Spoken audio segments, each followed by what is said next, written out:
Coming up on We Talk News this week, it's deja vu all over again in the U.S. Senate as Senators Schumer, Wyden, and Booker are ready to try again to decriminalize cannabis at the federal level. The Cannabis Administration and Opportunity Act would help put an end to the unfair targeting and treatment of communities of color by removing cannabis from the federal list of controlled substances. You might remember this scene in July of 22 when the same three senior senators introduced the CAOA and it went nowhere. Is this time different? And Federal Custom and Border Patrol forces have busted a series of legal cannabis transports in New Mexico. This was being transported inside a legal state's market, and they detain drivers, confiscate the legally licensed weed on its way to manufacturers and distributors in that state. Now, the operators want their weed or compensation for their product loss. Plus, once again, New Hampshire makes progress on an adult use bill only to have their governor, Chris Sununu, send it back, demanding more state-run stores and distribution services. Now, Virginia Governor Glenn Youngkin is trying to make amends for vetoing his legislature's bill for legalization 2 weeks ago. He's now supporting state workers who are first responders and are users of legal medicinal cannabis. And this is the week of 420, the unofficial cannabis holiday celebration, and this year it falls on a Saturday. All that and coast-to-coast cannabis news reports on We Talk News with Elena Pinto. Next.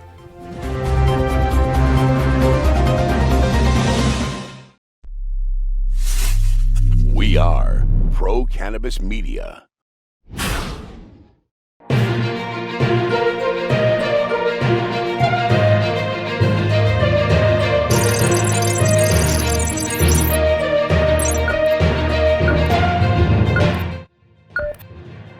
Hi, everyone, and happy 420 week. This is We Talk News, Pro Cannabis Media's weekly production of this week's cannabis news. I'm Elena Pinto. It's been a quiet few weeks in Washington, D.C. In fact, the only movement on federal reform has been a response from political prohibitionists and attorney generals who are pressuring the DEA to keep cannabis at Schedule 1. Well, now the FDA is getting involved. The head of the Food and Drug Administration, Robert Califf, is urging the DEA to stop stalling and move the plant medicine to Schedule 3. Well, this past summer, that was the suggestion of the Health and Human Services Department. But the head of the FDA, Robert Califf, told the House Oversight Committee this past week that there is, quote, no reason for the DEA to delay, unquote, making its decision on cannabis rescheduling. So for the latest on these developments, here's Andrew Behringer. I am Andrew Behringer, and this is the DC Area Report for We Talk News. Now, Senate Majority Leader Chuck Schumer and a few other senators are making a final push for federal cannabis legalization, attempting to gain support for their bill, the Cannabis Administration and Opportunity Act, or better known as CAOA, ahead of a planned reintroduction by April's end. Now, this legislation aims to remove cannabis from the Controlled Substances Act and establish regulations similar to the alcohol and the tobacco industries. The main provisions of this bill focus on product safety standards, curbing youth access, providing resources to states and localities, as well as a few other items. It also seeks to open up cannabis research, which is currently hindered by federal prohibition and laws. This latest version contains few changes from its 2022 iteration, but faces an uphill battle in a divided Congress. Now, with only a razor-thin Democratic Senate majority and a Republican-controlled House under Speaker Mike Johnson's anti-cannabis leadership, this bill's prospects appear bleak at best. As such, reformers are putting more emphasis and focus on passing the Safe Banking Act that cleared Senate last fall, as well as the House a couple other times. Chuck Schumer has reportedly voiced intent to get cannabis banking across the finish line amid some signs of growing GOP support. Still, the Senate is making one final push for their comprehensive reform package, setting an April 19th deadline for an original bill co-sponsors just ahead of the 420 cannabis holiday. Whether it's mere symbolism or groundwork for future efforts remains to be seen. But don't worry, I'm Andrew Behringer reporting for We Talk News. Tune in next week. The conflicting laws between the feds and legal states have taken another confusing turn. In New Mexico, over the past few weeks, federal agents from the Customs and Border Patrol have stopped and confiscated pounds of legal cannabis on its way to other legal licensed distributors. They detain the drivers, confiscate their cargo, and after a few hours, the drivers are released without any charges. The legal licensees want to know, though, where their confiscated legal crop is or demand market value compensation. Well, there are more busts happening in California, but the feds are not involved with that state's market yet. Here's our California correspondent, Levana Vassau. I'm Levana Vassau from the Bay Sesh, reporting for PCM with this week's California report for Weed Talk News. A California con artist with prior fraud convictions dating back to the 90s, Mark Roy Anderson, age 69, was found guilty on April 5th for fraud again, this time scamming investors to the tune of $18.4 million. According to People magazine, Anderson pleaded guilty to 2 wire fraud charges. From June 2020 to May 2023, Anderson ran multiple scams on investors using sham companies. The names of the sham hemp businesses were Harvest Farm Group, Biopharma, and Verta Bottling. He created a pretend farm in Kern County that grew hemp and other operations that manufactured hemp infused with retail products and claimed to have a bottling plant in order to get investors to give him their money. According to High Times, Anderson started this scam immediately after being released from federal prison on previous fraud charges, while still serving out a sentence on the outs. And as promised, law enforcement is making big moves in 2024. I've been discussing the Governor's United Enforcement Task Force, or UCETF, for the past 6 months or more. The task force has had its first fiscal year in 2023 and promised to increase enforcement in 2024. They just released their first quarter numbers. Since January, the task force seized 31,866 pounds of unlicensed cannabis, $34,858,000 in cash, and 11 firearms, which law enforcement claims the total value of over $53 million. Finally, 420 is quickly approaching this weekend, and there's tons of celebrations across the state and country.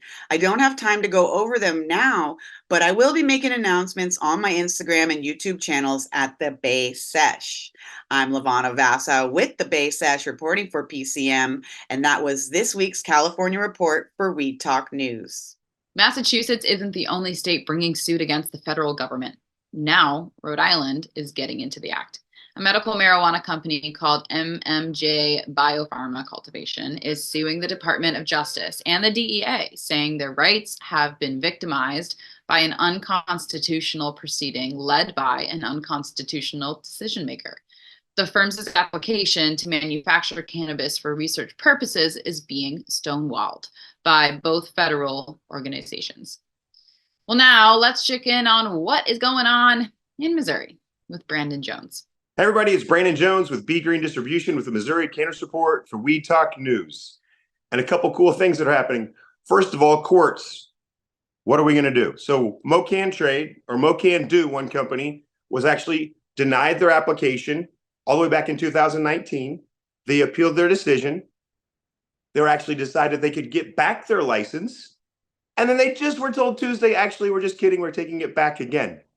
So I don't know how this court system works. I don't know how the application works, but this company, literally, MoCan Do, was denied, appealed, given, and denied again.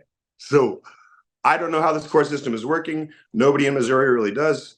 This has been one that's been under, appeal for 3 years. So who knows what's going to happen? But it's not stopping our Missouri residents from going out to the dispensaries and purchasing cannabis.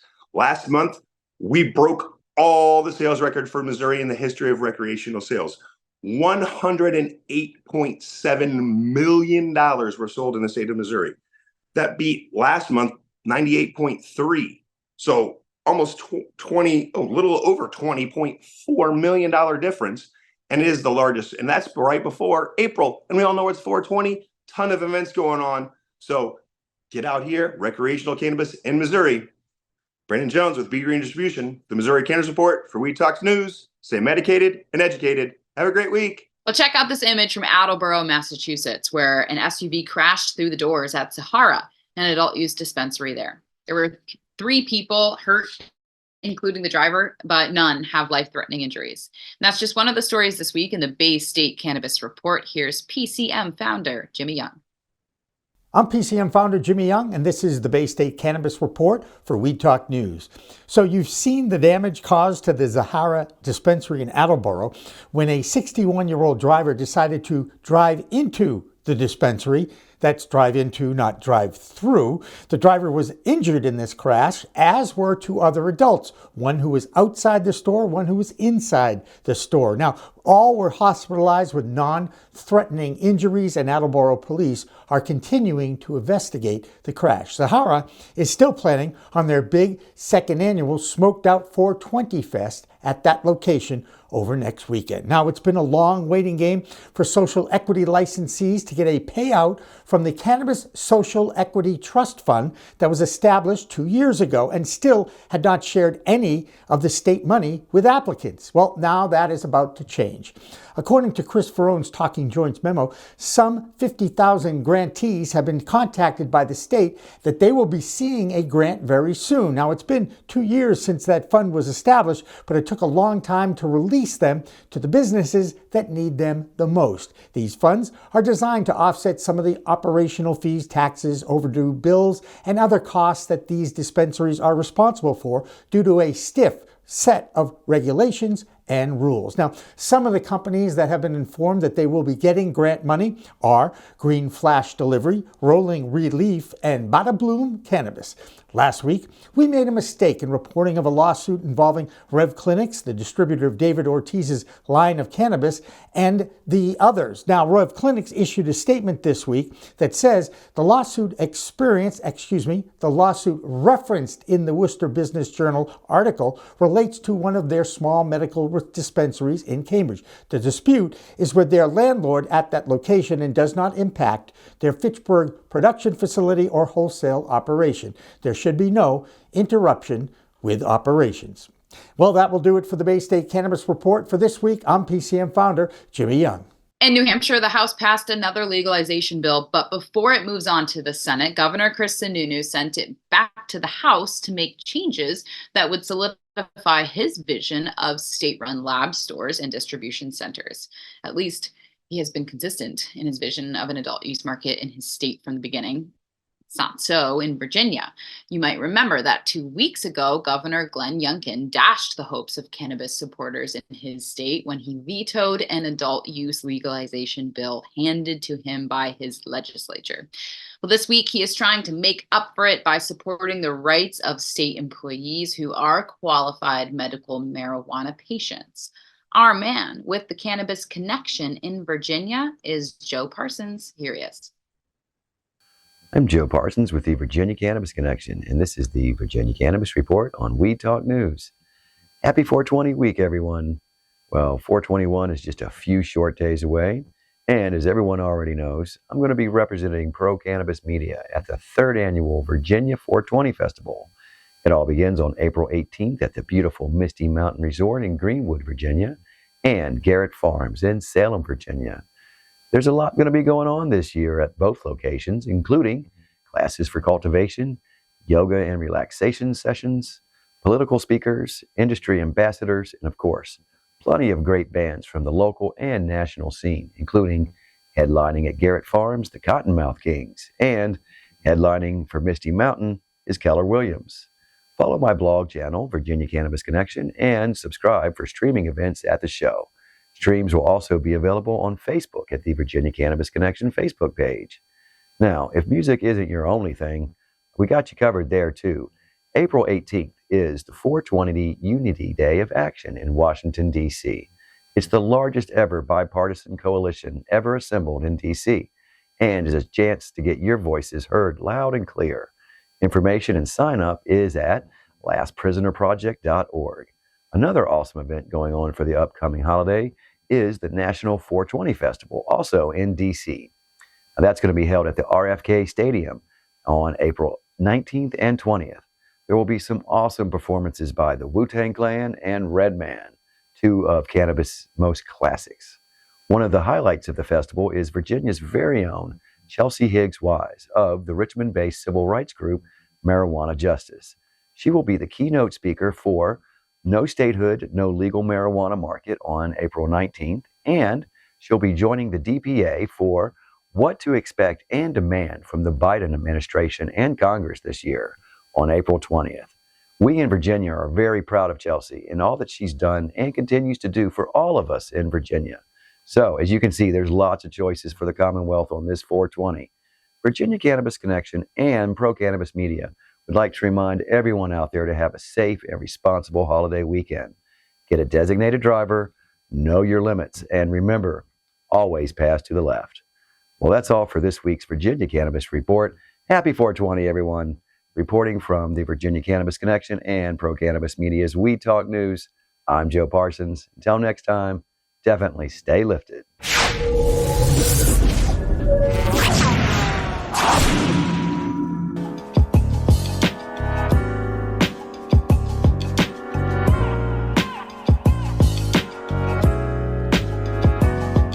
And what we want to do is we want to help birth some new entrepreneurs, because you need capital to be able to do that. You know, we feel like the social equity licenses are a first start, but if you don't give that person cash or credit or money, it's like giving someone a Ferrari with no gas in it. You can't get any place.